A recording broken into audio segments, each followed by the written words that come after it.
In section 2.2, we'll get more practice graphing the sine and cosine waves using different transformations.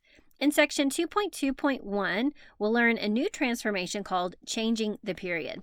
Now, recall from the previous section that if I multiply a sine or a cosine wave by a constant, then this creates a change in amplitude.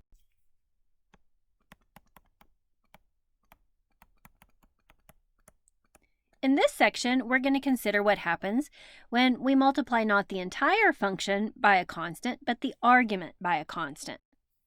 Now, in college algebra, you may have learned that multiplying your function by a constant causes a vertical stretch or shrink, depending on the size of that coefficient. And again, we're recognizing in trigonometry that changes the amplitude of the wave. In applying that constant to the argument of the function, this causes a horizontal compression or stretch. So we'll call it horizontal expansion or compression. That would be the terminology that you studied in college algebra.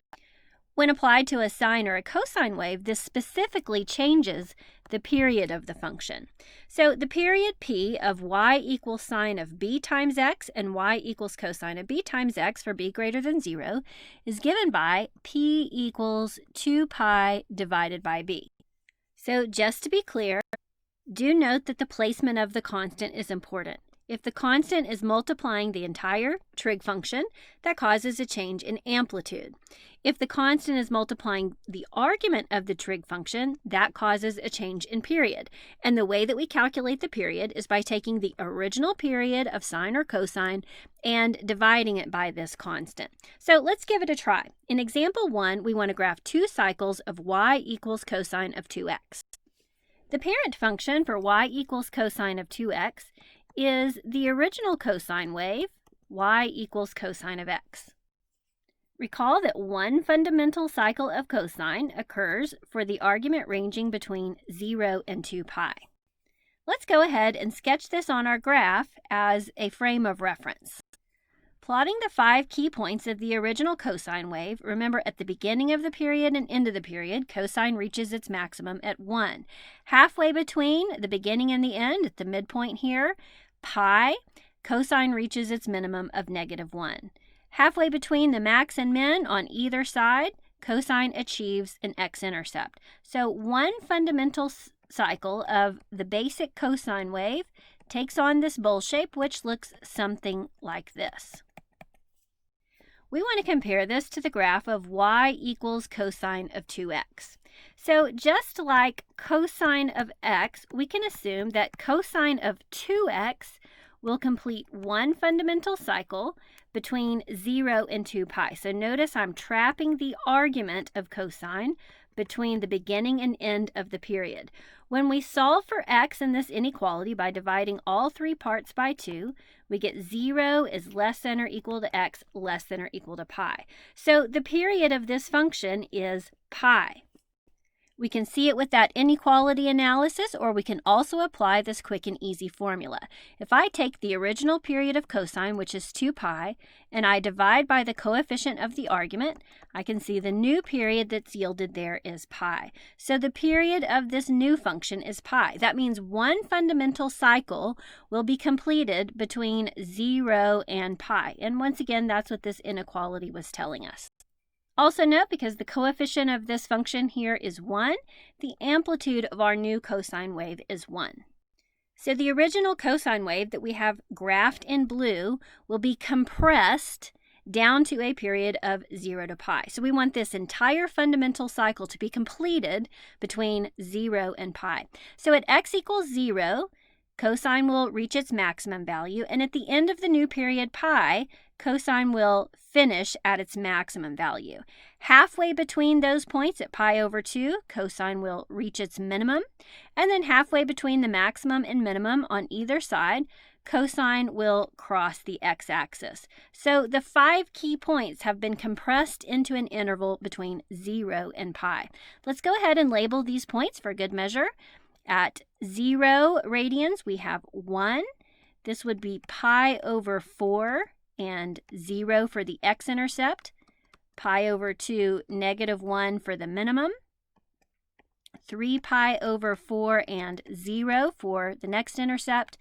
And pi 1 for the last maximum. So again, notice how the blue curve has been compressed horizontally. Now, don't forget, in the instructions, it says we need to graph 2 cycles. Now, we can continue this on the right side of the green curve or the left side. Either way is going to be fine. I've got a lot going on over there on the right side, so I'm going to continue this on the left side. So if I measure a distance of pi, the new period for this function, then at the beginning and ending of that period, cosine will be at its maximum point. At the midpoint, it will reach the minimum of negative 1, and halfway in between those maximums and minimums, it's going to cross the x-axis. So here we have 2 fundamental cycles graphed on this graph here.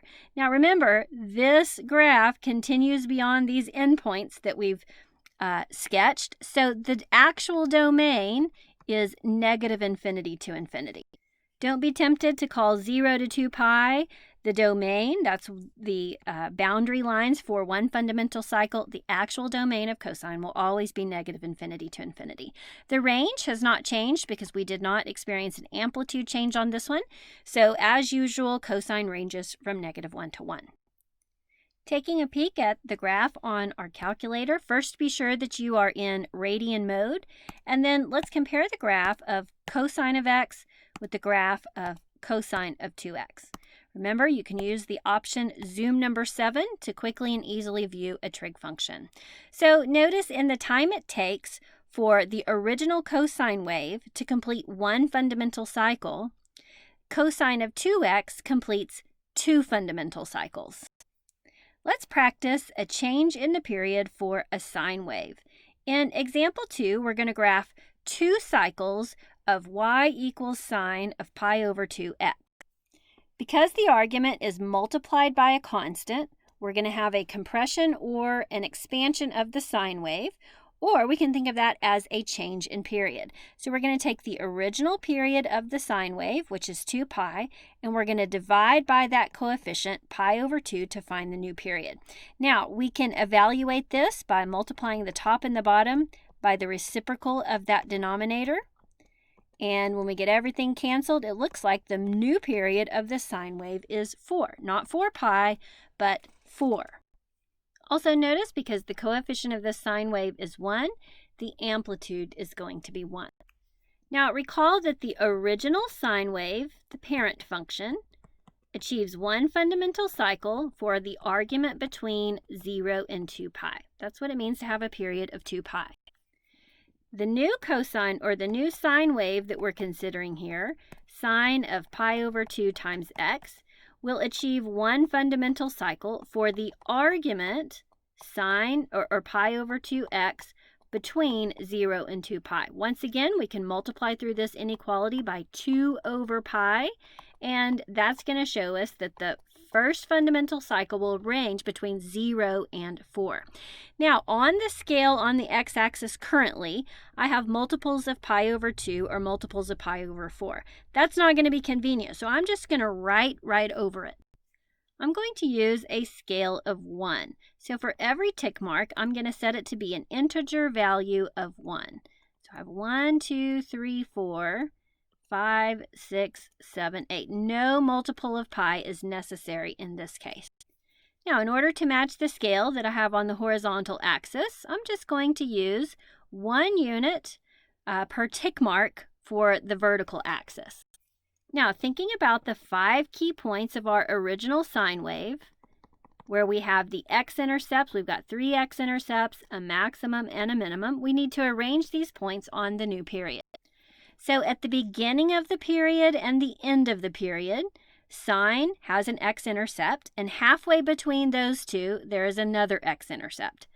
Halfway between the first 2 intercepts, sine achieves its maximum of 1, and halfway between the second 2 intercepts, sine achieves its minimum of 1. So we have one fundamental cycle of sine between x equals 0 and x equals 4. These points are pretty simple to label. We don't have to worry about multiples of pi. So I'm going to add these. X-intercept 2, 0 here, minimum 3, -1, and another x-intercept 4, 0. Now, all we have to do if we want to continue 2 cycles of this graph is just to repeat this pattern. This time, I'm going to choose to repeat it on the right side of the graph. You can extend to the right or you can extend to the left. We simply need to construct another fundamental cycle over the next length of the period, which would be from 4 to 8. Now, even though we have a small snapshot of the sine wave here, the actual domain, as always, is -infinity to infinity, and the range is from -1 to 1. So in this video, we learned how to execute a change in the period.